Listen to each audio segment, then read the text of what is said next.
Hello friends, ഇന്ന് നമ്മളൊരു temple വ്ളോഗാണ് ചെയ്യാൻ പോകുന്നത്. ഈ ചാനൽ കാണാത്തവരാണെങ്കിൽ ഒന്ന് സബ്സ്ക്രൈബ് ചെയ്ത് സപ്പോർട്ട് ചെയ്യണേ. ഇന്ന് ഞങ്ങൾ കൊട്ടാരക്കര ഗണപതി അമ്പലത്തിലോട്ടാണ് പോകുന്നത്. ഞാനും എൻ്റെ റിഗൂട്ടനും കൂടെയാണ് പോകുന്നത്.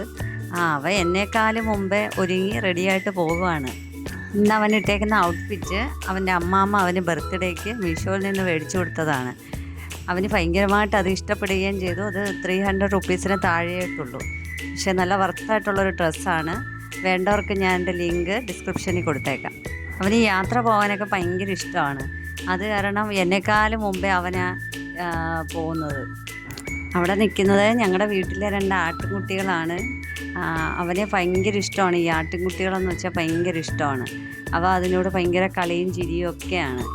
അതിന് തീറ്റയ്ക്ക് വേണ്ടിയിട്ട് അവിടെ കൊണ്ട് കെട്ടിയേക്കുക. അപ്പോൾ അവ അതിനോട് കളിക്കാൻ നോക്കുക.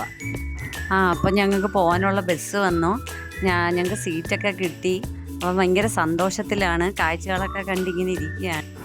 ഞങ്ങൾ ഇറങ്ങിയ സമയത്ത് മഴയൊന്നും ഇല്ലായിരുന്നു. പക്ഷെ കുറച്ചങ്ങോട്ട് ചെന്നപ്പോഴത്തേക്കും ഭയങ്കര മഴയായിരുന്നു. മഴയും അവനും ഇങ്ങനെ അന്നേരം മഴയത്ത് എങ്ങനെ തൊഴുവമ്മ എന്ന് പറഞ്ഞുകൊണ്ടിരുന്നതാണ്. പിന്നെ കുറച്ച് ഭാഗ്യത്തിന് ഞങ്ങൾ എത്താറായപ്പോഴത്തേക്കും മഴയെല്ലാം മാറി. പിന്നെ ഞങ്ങൾ കാലാവസ്ഥ നേരെയായി. നല്ല സ്പീഡിലായിരുന്നു ബസ് പോരുന്നത്. അത് കാരണം ഞങ്ങൾ 10 മിനിറ്റിനുള്ളിൽ തന്നെ ഞങ്ങൾ കൊട്ടാരക്കര എത്തി. 5 മണിക്ക് ഞങ്ങൾ ഇറങ്ങിയതാണ്. പക്ഷേ 5:15, 5:10 ആയപ്പോഴത്തേക്കും ഞങ്ങൾ കൊട്ടാരക്കര അമ്പലത്തിൽ എത്തി. അപ്പം നമ്മളിനി തേങ്ങ മേടിക്കണം. അമ്പലത്തിൽ കൊടുക്കാനുള്ള തേങ്ങ മേടിക്കണം. അതിന് ഞങ്ങൾ കടകൾ നോക്കി പോവുകയാണ്. അതിനടുത്തുള്ള അമ്പലത്തിനടുത്തുള്ള കടയിൽ നിന്നാണ് ഞങ്ങൾ സ്ഥിരം മേടിക്കാറുള്ളത്. അവൻ ഓരോ കടയും നോക്കിയിട്ട് ഇന്ന സാധനം വേണമെന്നൊക്കെ എൻ്റെ അടുത്ത് പറയുന്നുണ്ട്. അത് സ്ഥിരമുള്ള ജോലിയാണ് അവൻ്റെ. പക്ഷേ ഞാൻ പറഞ്ഞ് വേണ്ട എന്ന് പറഞ്ഞ് പോവുകയാണ്. ഇങ്ങനെ വേണ്ടാന്ന് പറയുമ്പോൾ ചിലത് അവൻ നിർബന്ധം പിടിക്കും കിടന്ന് വേണമെന്നും പറഞ്ഞുകൊണ്ട്. പക്ഷേ ചിലതൊക്കെ ഞാൻ മേടിച്ചും കൊടുക്കും. അപ്പം നമ്മൾ തേങ്ങ മേടിക്കാനായിട്ട് കടയിൽ വന്നു. ഞാൻ 2 തേങ്ങയും പിന്നെ ഒരു എണ്ണയും പിന്നെ ഒരു കറുകമാലയാണ് മേടിച്ചത്. പക്ഷേ ടെമ്പിളിനകത്ത് കടയുണ്ട്. പക്ഷേ അവിടെ ഭയങ്കര റേറ്റാണ്. നമ്മൾ ഈ വെളിയിൽ കിട്ടുന്ന അത്രയും റേറ്റിനല്ല അകത്ത് കിട്ടുന്നത്. അമ്പലം എത്താറായപ്പോഴേ അവൻ ഭയങ്കര സന്തോഷിച്ചാണ് അവൻ നടന്നു പോവുക. ഗണപതിയോട് അവന് ഭയങ്കര ഇഷ്ടമാണ്. അതുകൊണ്ട് തന്നെ അവന് ഞങ്ങൾ വീട്ടിൽ വിളിക്കുന്ന പേര് വിഘ്നേഷ് എന്നാണ്. അപ്പം നമ്മൾ അമ്പലത്തിൽ എത്താറായിട്ടുണ്ട്. കുറച്ച് ദൂരം കൂടെ ഉള്ളൂ. കുറച്ച് ദൂരം കൂടെ നടന്നാൽ മതി. അപ്പം അമ്പലത്തിലെത്തി നമ്മൾ കേട്ടോ.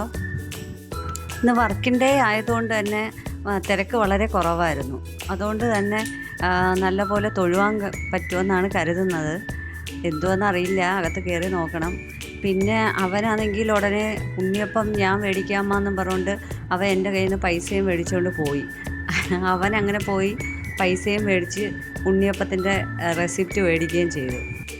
അപ്പോൾ അവൻ റെസിപ്റ്റ് കിട്ടാൻ വേണ്ടിയിട്ട് ഇങ്ങനെ വെയിറ്റ് ചെയ്ത് നിന്നിട്ട് പിന്നെ പുള്ളിക്കാരൻ എൻ്റെ കയ്യിൽ നിന്ന് പൈസ എത്ര ഉണ്ടെന്ന് ബാക്കി തന്നത് എണ്ണിയൊക്കെ ഒന്ന് നോക്കി. കറക്റ്റാണോ അമ്മ തന്നത്, ബാക്കി ബാലൻസ് കറക്റ്റാണോ എന്നൊക്കെ പറഞ്ഞിട്ട് എന്നെക്കാളും മുമ്പേ തൊഴുവാനായിട്ട് പോവുക. തിരക്കൊന്നും ഇല്ലാത്തത് കൊണ്ട് തന്നെ അവനിന്ന് ഭയങ്കര സന്തോഷമാണ്. മറ്റേ തിരക്കൊക്കെ ആകുമ്പോൾ ഭയങ്കര പാടാണ്. ഇതവന് അതുകൊണ്ട് നല്ല സന്തോഷമാണ്. അതുകൊണ്ട് തന്നെ ഇന്ന് തൊഴുവാനും എളുപ്പമായിരിക്കും. ഇപ്പോൾ അവൻ ഉടുപ്പൊക്കെ ഊരി തൊഴുവാനായിട്ട് നിൽക്കുവാണ്. തൊഴുതിട്ട് വാ അമ്മ നമുക്ക് അകത്ത് കയറി പെട്ടെന്ന് തൊഴുവാ, ആൾ കൂടുന്നതിന് മുമ്പേ പെട്ടെന്ന് തൊഴുത്തിറങ്ങാൻ കൊണ്ട് എന്നെ വിളിക്കുവാണ് കേട്ടോ. അങ്ങനെ ഞങ്ങൾ തൊഴുതൊക്കെ ഇറങ്ങി. പ്രസാദമൊക്കെ ഞങ്ങൾക്ക് കിട്ടി. എന്നിട്ട് ഞങ്ങൾ അവിടെ നിൽക്കുവാണ്. ഇനി ഞങ്ങൾക്ക് തേങ്ങ ഉടയ്ക്കണം. അതിന് വേണ്ടിയിട്ട് അവൻ ഉടുപ്പൊക്കെ ഒന്ന് ഇടട്ടെന്ന് കരുതി ഞാനും വെയിറ്റ് ചെയ്യുകയാണ് അവനെ. അവൻ കുറച്ച് സ്ലോയാണ്. എല്ലാ കാര്യങ്ങളും കുറച്ച് സ്ലോ ആയിട്ടാണ് ചെയ്യുന്നത്. അപ്പം ഉടുപ്പൊക്കെ ഇടാനായിട്ട് താമസമുണ്ട് ഇച്ചിരി. അത് കഴിഞ്ഞിട്ട് എൻ്റെ കയ്യിൽ നിന്ന് റെസിപ്റ്റും മേടിച്ചുകൊണ്ട് അമ്മ ഞാൻ ഉണ്ണിയപ്പം വാങ്ങാം എന്നും പറഞ്ഞുകൊണ്ട് എൻ്റെ കയ്യിൽ നിന്ന് മേടിച്ചുകൊണ്ട് പോവുകയാണ്. എല്ലാം തനിയെ ചെയ്യണമെന്നും പറഞ്ഞുകൊണ്ടാണ്. എത്ര കവർ ഉണ്ണിയപ്പം അമ്മ മേടിക്കണ്ടേ എന്ന് പറഞ്ഞുകൊണ്ട് എൻ്റെ അടുത്ത് വന്ന് ചോദിച്ചിട്ട് അവിടെ ചെന്ന് പറയാൻ വേണ്ടിയിട്ട്, ഇല്ലെങ്കിൽ അവർ തെറ്റിച്ചാലോ എന്ന് പറഞ്ഞുകൊണ്ട് അത് ചോദിക്കാനായിട്ടാണ് എൻ്റെ അടുത്ത് വന്ന് നിൽക്കുന്നത്. അപ്പോൾ ഉണ്ണിയപ്പം അവിടെ നിന്ന് എടുത്ത് തരുന്നതേ ഉള്ളായിരുന്നു. അപ്പോൾ അവ അതിന് വേണ്ടിയിട്ട് അവിടെ ഇങ്ങനെ വെയിറ്റ് ചെയ്യുകയാണ്. ഞാൻ പുറകിൽ നിൽപ്പുണ്ട്. എന്നാലും ഞാൻ കരുതി അവൻ മേടിക്കട്ടെ എന്ന് കരുതി. അവന് ഭയങ്കര ഇഷ്ടമാണ് അതൊക്കെ. ഞങ്ങൾ എന്നിട്ട് തേങ്ങ ഉടയ്ക്കാൻ പോയപ്പോഴാണ് അവിടെ ഒരു കുഞ്ഞു വാവയുടെ അവിടെ ഒരു തുലാഭാരം നടക്കുന്നത്. അപ്പോൾ അവനത് കണ്ടപ്പോൾ അവന് അത്ഭുതം തോന്നി. അങ്ങനെ അവൻ അത് നോക്കി ഇങ്ങനെ നിൽക്കുവാണ്. അവന് ഭയങ്കര ഇഷ്ടമാണ് ഇതൊക്കെ കാണാനായിട്ട്.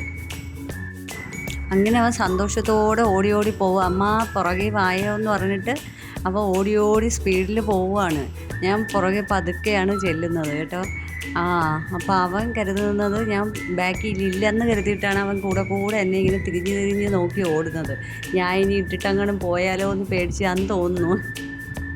അങ്ങനെ ഞങ്ങൾ അമ്പലത്തിന് ചുറ്റി വന്ന് പോവാനായിട്ട് തുടങ്ങിയപ്പോഴാണ് അവൻ പറഞ്ഞ അമ്മ നമുക്ക് ഉണ്ണിയപ്പം കഴിച്ചിട്ട് പോവാം അമ്മ എന്ന് പറഞ്ഞത്. അങ്ങനെ പിന്നെ ഞങ്ങൾ അവിടെ പോയിരുന്ന് ഉണ്ണിയപ്പം കഴിക്കാനായിട്ട് പോയി. അവിടെ ചെന്നിരുന്ന് ഇനി ഉണ്ണിയപ്പം കഴിക്കുവാണ്. വിശന്ന് പോയി. ഇത്രയും നേരം റിഗുക്കുട്ടന് ഭയങ്കര ഇഷ്ടമാണ് ഉണ്ണിയപ്പം. അവന് നല്ല ഇഷ്ടമാണ്. എത്ര കിട്ടിയാലും കഴിക്കുകയും ചെയ്യും. പക്ഷേ പണ്ടത്തെ ഉണ്ണിയപ്പത്തിൻ്റെ ആ ടേസ്റ്റൊന്നും ഇപ്പോഴില്ല. എന്നാലും പിന്നെ നമ്മളങ്ങ് മേടിക്കുന്നു, അത്രയേ ഉള്ളൂ. പക്ഷെ വീട്ടിൽ പോയാലും അവരൊന്നും അങ്ങനെ കഴിക്കാറില്ല. അപ്പം ഞങ്ങൾ തൊഴുതിറങ്ങി. ഇനി ഞങ്ങൾ വീട്ടിലോട്ട് പോകാൻ പോവാണ്. ടാറ്റ.